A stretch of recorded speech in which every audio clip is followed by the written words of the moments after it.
You're not our family. Go home now. On our way to a camping trip with my husband Joseph and his parents, we stopped at a rest area off the highway. As I got out of the RV, Joseph suddenly threw these shocking words at me. What? Excuse me? He seemed a completely different person from the considerate husband I knew. Seeing my surprised face, the three of them smirked and Joseph began to drive the RV away. This can't be happening. They wouldn't leave me here in the middle of nowhere. Panicking, I made a phone call only to receive a jaw-dropping response from my mother-in-law. You really thought you could come along with us? What a nerve you've got.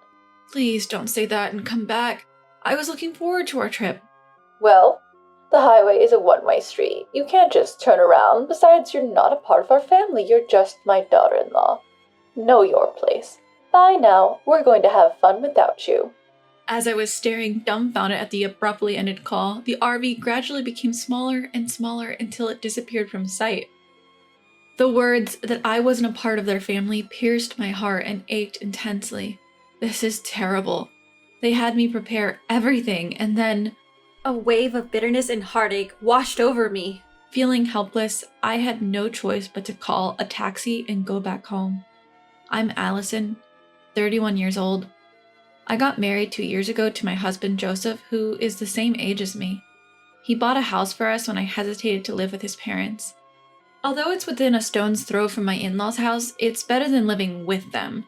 However, they are free-spirited people who would suddenly ask me to do a huge amount of shopping or even have me clean their kitchen, dirty with dishes and greasy from cooking oil. I cannot deny that it feels like harassment sometimes, but Joseph always tells me, "I'm sorry for the trouble my parents are causing you." So I keep telling myself it's time to endure.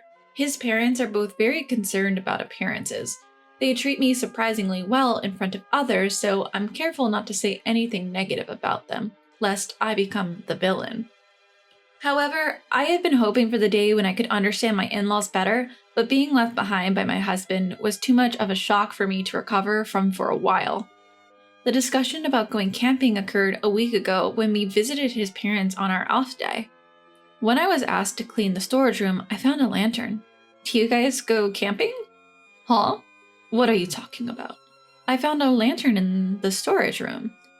Oh, that. We bought it in case of a power outage. We had completely forgotten about it. I see. My father loves camping, and I used to go with him often, so I wondered if you guys also liked camping. When I talked about my father being a camping enthusiast and owning an RV, my husband's eyes lit up with excitement. That's amazing. I've always wanted to try it. Then it's decided. Let's go on our first family camping trip next week for 1 night and 2 days. Allison, please rent out an RV. My father cherishes his RV and takes care of it whenever he has free time. I'm not sure if he would lend it to us. Now it's your job to convince him. You better beg him to lend it to us, got it? When I hesitated due to the sudden request, my husband pleaded with me. It's our first time camping and we don't know what we need, so it would be safer to borrow your dad's RV. Besides, I want to please my parents with a fun camping trip. Please, Allison. I had no choice but to agree when asked like that. I immediately went to my father's place and explained the situation. To my surprise, he gladly agreed. Really? Is it okay? Of course. I thought you would refuse because you always polish and take care of it in your spare time. If it's for you, Allison, I'm happy to lend it, and I'm touched by your desire to please Joseph's parents. So take this whole set of camping gear so you can enjoy your first camping trip. If you're a beginner, this and this would be good. My father selected easy-to-use equipment for beginners while explaining various things. I was more than happy to know how much my father cared about me, and my heart was warmed. It would be great if this camping trip could help me get closer with my in-laws. Alright, I'll work hard to prepare. I reserved a campground where we could use power comfortably, and there was a hot spring nearby. When I told my husband and in-laws, they were delighted. We're so lucky to have you, Allison. I'm so excited. I can't wait. I'm glad you're happy. On the day of the trip, I got into the RV, driven by my husband, full of excitement. We got on the highway and headed for the campground. My heart was pounding with anticipation. After driving for a while, my mother-in-law started being demanding again. Joseph, I'm thirsty. Can we stop at the interchange on our way? Mom, I brought some drinks. You can pick any one from here. None of them really appeal to me. As my daughter-in-law, you should know my tastes. I'm sorry. As soon as I got out of the car at the interchange to buy my mother-in-law a Dr. Pepper as she had requested, my husband spoke shocking words to me in a cold tone, unlike his usual self. Allison, you're not a part of our family, so go home now. Excuse me, what? What suddenly got into you? He seemed like a complete different person. He wasn't the Joseph that I knew, the one who usually showed consideration for me. As I looked shocked and unable to understand what had just been said, the three of them laughed with a sneer and the RV started moving again, leaving me behind. They left me here? In the middle of nowhere?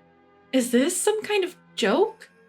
Panicked, I made a call only to receive a shocking response from my mother-in-law. You thought you could really come with us? What a brazen woman. You are not a part of our family. Be aware of that. Bye. We'll enjoy a good family time without you. I stood still, dumbfounded, staring at the abruptly disconnected call. How dare they? They had me prepare everything, and then they left me out? What was Joseph thinking? A surge of bitterness and sorrow overwhelmed me, but unable to deal with these emotions, I called a taxi and went home. The next day, my husband and in-laws came back from the camp and were excitedly talking about their fun experience. They didn't even bother to apologize for leaving me behind. As I started questioning them about the previous day's event, I received an astonishing response. We did it to discipline you as my wife. That's right, Allison. You never understand your place as our daughter-in-law. But there's no need to abandon me on the highway for that. We had to go this far because you wouldn't get it otherwise. We needed to properly discipline this failure of a wife before we start living together. Upon hearing the word living together from my mother-in-law, I was startled. I feared that discussions were happening behind my back without my knowledge. What do you mean by living together? I haven't heard anything about this. My parents' place is getting old and is at its limit. I've bought a house where we can invite Dad and Mom to live with us. From next year, we'll be living together, so I'm going to be stricter with you. Be prepared. I was stunned to hear this was my husband's true intention. Deciding such a major thing without consulting me at all, I couldn't believe it. My trembling anger was seemingly insignificant to the three of them. What's worse, after borrowing the RV, they didn't even bother to refill the gas or thank my father. Allison, why are you just standing around? Hurry up and return the RV to your dad. After cleaning the interior, wash the car, then return it to your father. We don't want to be seen as thoughtless. Looking at the car interior overflowing with trash, I was thoroughly disappointed in them. Not only ignoring me, but also disrespecting my father's kindness. Unforgivable. After cleaning and washing the RV and filling up the gas tank, I returned it. Upon arrival, my father greeted me with a full smile. How was it? Did you enjoy the trip? I wasn't considered as their family, so I didn't go. What? I told him about being abandoned at the highway interchange on the day of the trip, and how my husband suddenly changed his attitude and decided on living with his parents without consulting me. Upon hearing this, my father's smiling face transformed into that of a furious demon. I lent it for you, Allison, and those people did such horrible things to discipline you? What a joke. We will not let this slide. I won't let them have their way, Allison. We're getting back at them. How? I have a secret plan. I also have a perfect place for camping. Listen carefully. You're amazing, Dad. It's sure to work. Keeping the wisdom my father bestowed upon me in my heart, I returned to my in-laws' house where my husband and his parents were still excited about yesterday's events. Now is the perfect chance to lure them.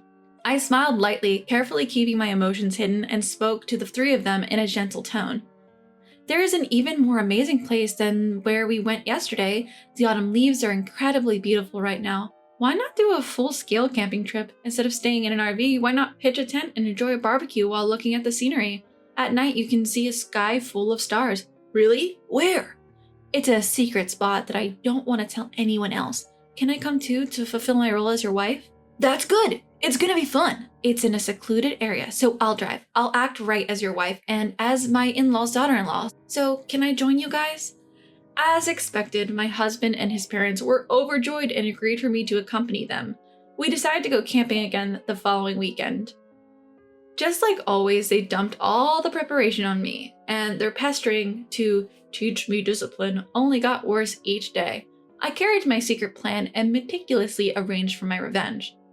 and the day of our trip arrived. I borrowed an RV from my father, drove to a remote campsite, and my husband and in-laws were thrilled.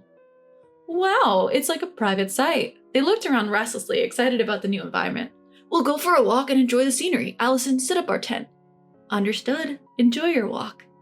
Come on, let's go quickly. With those words, I saw off the joyous trio and began preparing for the camp. Then, about 30 minutes later, my husband called in a panic. We're lost. I can't find your dad's RV. I'm on my way home with it. What? What do you mean? Don't worry, I left the bare minimum for you to enjoy a real camp. This was the plan my father had devised.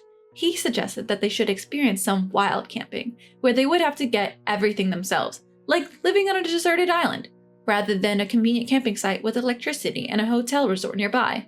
You better set up your tent early and look for wood to start your fire. I know you guys have no lighter, so you'll have to start the fire yourself. I've left the pot so you can at least cook rice. You left us behind? You were the ones who said that I, as a wife, wasn't part of the family and shouldn't go camping with you guys, so I took you up to the campsite and tearfully went home. That's what you wanted to do, right? Having been hit with my logic, my husband was momentarily silenced. Enjoy camping with just your family. I was about to hang up when my husband, enraged, began yelling at me. Don't be ridiculous. If you don't come back now, I'll get a divorce from you. All right, let's get divorced. You'll regret saying that.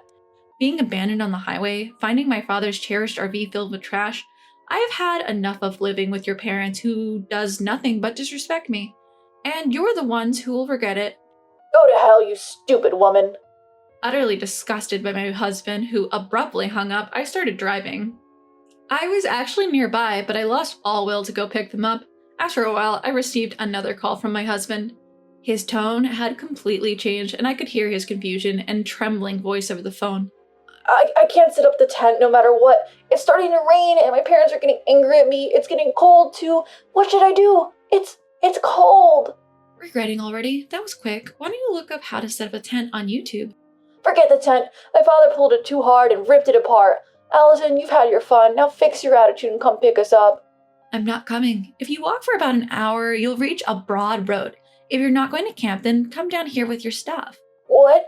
Just because I'm asking you nicely doesn't mean you can get all high and mighty. Realizing this was my husband's true nature, my feelings for him had entirely cooled. All I could do was sigh. Screw this. I'm going to dump all this useless stuff. Just wait till we get home. Someone owns that place. It's a private property. If you dump anything here, you'll be sued for illegal dumping. You know, there's a sign there that clearly states no littering. I don't care. My husband, speaking with a strong tone, didn't seem to believe that I was serious about the divorce. I had to show him the reality. After our divorce, I'll be demanding compensation for the emotional distress from all the harassment you've done to me. What? Wait, the divorce is a joke, right? I'm serious. Our conversation from the time I was left behind on the highway is recorded on my dad's RV's dash cam, so you can't deny it. Not just that, I've also recorded the conversations when you were harassing me afterwards. Let's calm down. We don't have any savings because we've been paying our mortgage. If you leave, I won't have anyone to cook and clean for us, which will be a problem. You should think before you speak. I'm not your maid. If you don't agree to the divorce, I'll take it to court. It's going to become a big deal and everyone in the family will know. My husband, who's always conscious of others' judgment, got silent. I could hear his parents fussing around in the background, but it no longer mattered to me. After that, my husband attempted to say something with a preface of, You know, but then the call abruptly cut off. Soon after, I started receiving multiple calls from my in-laws, but I ignored them completely. After a while, the calls stopped ringing, so their phones must have died out of battery. My father's revenge plan was a huge success. On my way home, I picked up the divorce papers, filled them out, and left them on the table before returning to my sweet childhood home where my kind father lived. For some reason, my husband and in-laws took 3 hours to descend the mountain that would normally take only 1 hour. They should have used Google Maps instead of bothering me with calls. How foolish. My husband, who was desperate to have me stay with him, came to my parents' house, his anger apparent. Allison, get out here now. I'll teach you a lesson. If you have something to say, talk to my father. He's pretty upset, so it might not end well for you. My huge and intimidating father stood in front of my husband at the entrance. He went off at my husband and shut him down. Moreover, they left their tent and camping gear in the mountains and were sued for illegal dumping by the owner of the mountain. The person who filed the lawsuit was my father, who had inherited the land from my grandfather. There were a lot of trespassing and dumping incidents happening regularly on the land, So security cameras were installed, and it was clear who was responsible for the mess. I wonder what kind of punishment will be handed down. After finalizing our divorce, I demanded and received $1 million each from my husband and in-laws for the emotional distress they caused me. Unable to pay off their mortgage, my husband's house was foreclosed, and he now lives with his parents in their leaky house, living modestly as a family of 3. No use crying over spilled milk, as they say. I returned to the company I used to work at before getting married, and I'm regaining the lifestyle that suits me. Next month, I plan to go camping with my parents, and I'm sure that I will have a blast then.